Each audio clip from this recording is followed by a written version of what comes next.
Bonjour YouTube, je suis Sébastien et comme vous pouvez le voir au tableau de bord, même si le moteur est coupé, j'ai le voyant, attention on va avoir un accident, frein à main ou frein et ABS. Et ça veut dire que mon capteur d'angle de braquage, il est HS.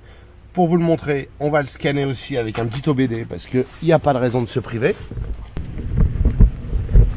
Voilà, vous ignorerez la courroie qui chouine et donc le moteur qui tourne avec les mêmes voyants allumés. J'ai ouvert torque. On va scanner les codes d'erreur.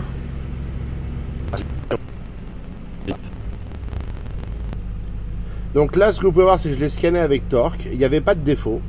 Ce que ça veut dire, c'est que moi, je sais quel code d'erreur, je sais ce que c'est, je l'ai scanné avec autre chose, avec une part en l'occurrence. Mais les petits systèmes OBD, ils ont leurs limitations. Ils ne vous donnent pas toujours les défauts, les pannes, les choses comme ça. Donc c'est pour ça qu'il faut être mieux équipé quand on joue avec des voitures anciennes. C'est qu'au final, on se retrouve avec tout plein d'options et on ne peut pas les scanner correctement. Donc, mon problème, c'est le SAS, qui est un capteur sur la colonne de direction qui se trouve ici. On va aller le démonter après, ça va être drôle. Et le problème, c'est que j'ai déjà fait une vidéo sur le sujet qui montrait le problème. C'est qu'il y a dans le capteur cette petite collerette avec ces petites lamelles là qui viennent glisser sur la surface en dessous et qui permettent d'avoir la rotation du volant. Et c'est ce qui cause l'erreur, c'est quand ces fiches de merde là s'usent, parce qu'évidemment c'est un problème BMW. Alors ça, c'est un kit de réparation que j'ai acheté sur eBay, qui est fait par quelqu'un en Allemagne, qui coûte 80 €. L'intérêt, c'est que j'ai pas à changer le capteur complet et donc j'ai pas à le recoder à la voiture. Et c'est ça l'intérêt, parce que le prix est pas si passionnant que ça. Un neuf, c'est 280 €, je crois, quelque chose comme ça sur certains sites, ou carrément 50-60 si on trouve des 100 marques d'origine inconnue, qui marchent peut-être très bien, je les ai pas essayés. Mais ceux-là, faut probablement les coder à la voiture. Celui-là, il suffit de l'enlever, de le remettre, la vie est belle. On change rien. Donc maintenant, je vais éteindre le moteur, parce que j'en ai pas besoin du moteur.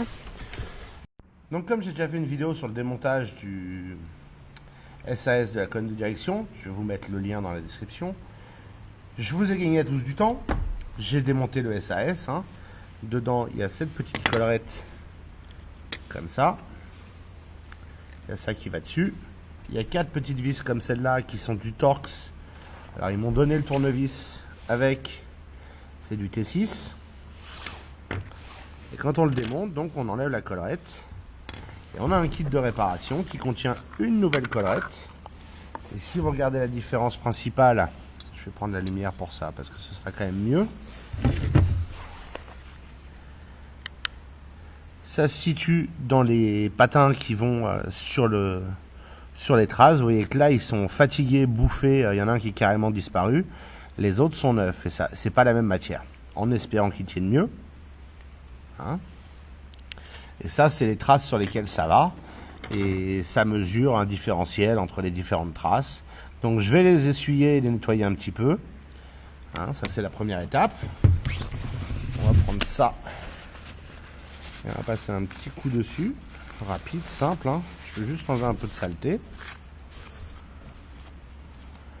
Parce que la graisse qui est dessus, c'est bien, mais elle contient plein de particules de métal qui sont celles des patins qui se sont usés. Voilà, c'est pas parfait, c'est nettement mieux, je veux pas trop l'user, trop l'abîmer. Dans le kit de réparation, il y a un coton-tige avec de la graisse. Rien ne se perd, rien de trop. Je vais le sortir en emmenant de la graisse si possible. Donc on va en mettre là-dessus. Évidemment, il fait super froid là, donc c'est pas optimal du tout.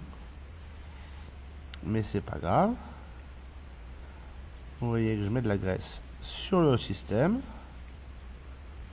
Voilà.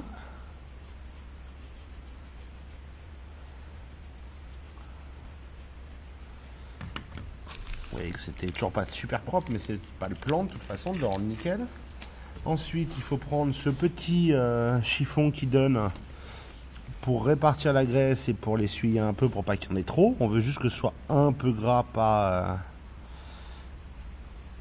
excessivement des couches de graisse pas possibles. Voilà.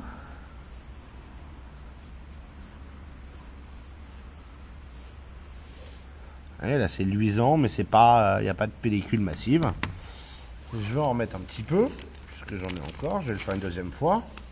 Ça ne peut pas nuire. Et c'est là, on remet la graisse dessus. Il n'y a pas de, il n'y a rien de très technique à faire ça.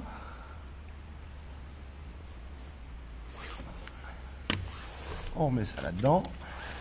Partout. On prend un deuxième bout de tissu un petit peu de qualité, je pense. On essuie comme ça. Voilà, le plus gros de la graisse est maintenant parti, c'est même plus trop sale. Regardez-le avec la lumière pour voir comment ça donne. Et on met maintenant le nouveau, pas l'ancien, ce serait moins bête. On lui place.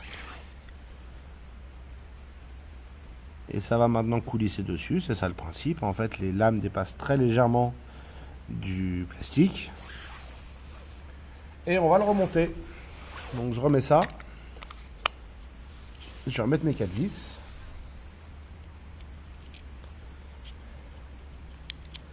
Avec le chouette petit tournevis.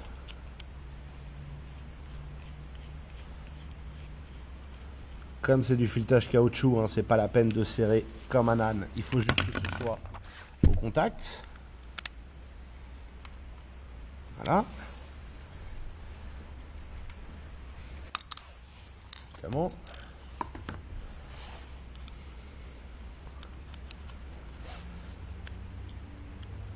Oubliez la visseuse pour ça, vous allez fumer les filetages.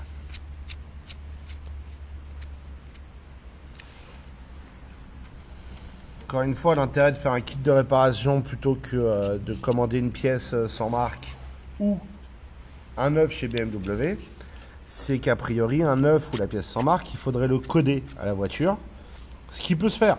Ça se fait avec NCS Expert, c'est toute une opération, mais c'est chiant en fait. Donc solution simple, acheter le kit de réparation. Cette dernière vis est la plus dure à mettre avec le fil à côté.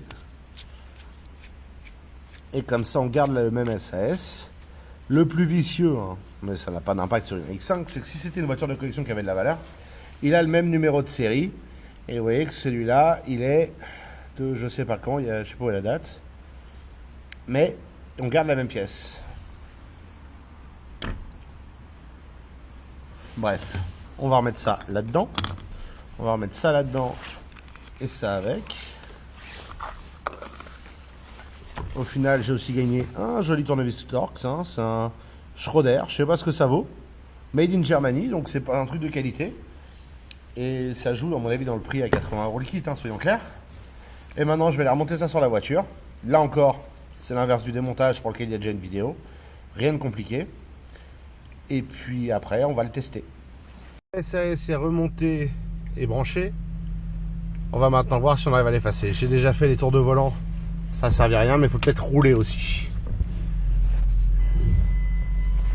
Ah, ce radar m'énerve aussi. Là, je m'en occupe. Hop.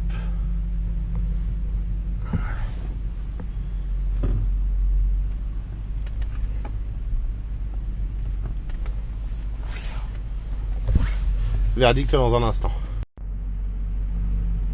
Nous revoilà donc avec INPA. Si je trouve le 53, on va l'ouvrir. F8. J'ai dû modifier mon câble. Il y aura une vidéo dessus, vous inquiétez pas. Allez, bonhomme, on se concentre. Voilà. Je vais aller sur châssis. Est-ce qu'on peut directement sur Steering Angle Sensor? Oui, on peut. C'est pas magnifique ça? F4, error. F1, read error.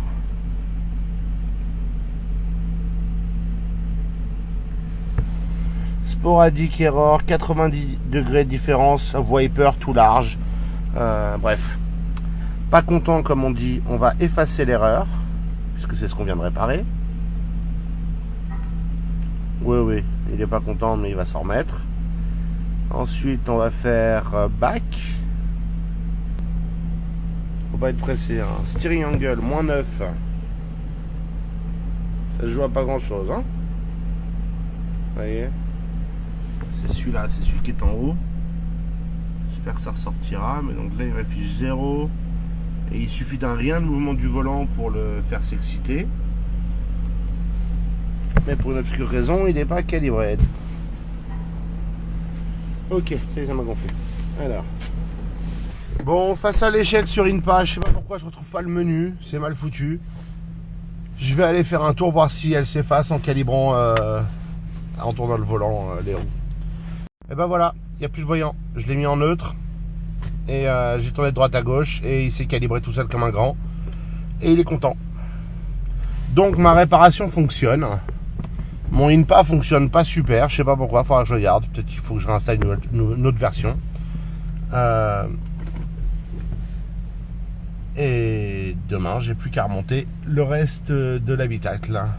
Je vous remercie d'avoir suivi cette vidéo, j'espère qu'elle vous aura intéressé et vous aura été utile. Si c'est le cas, pensez à vous abonner et à la liker.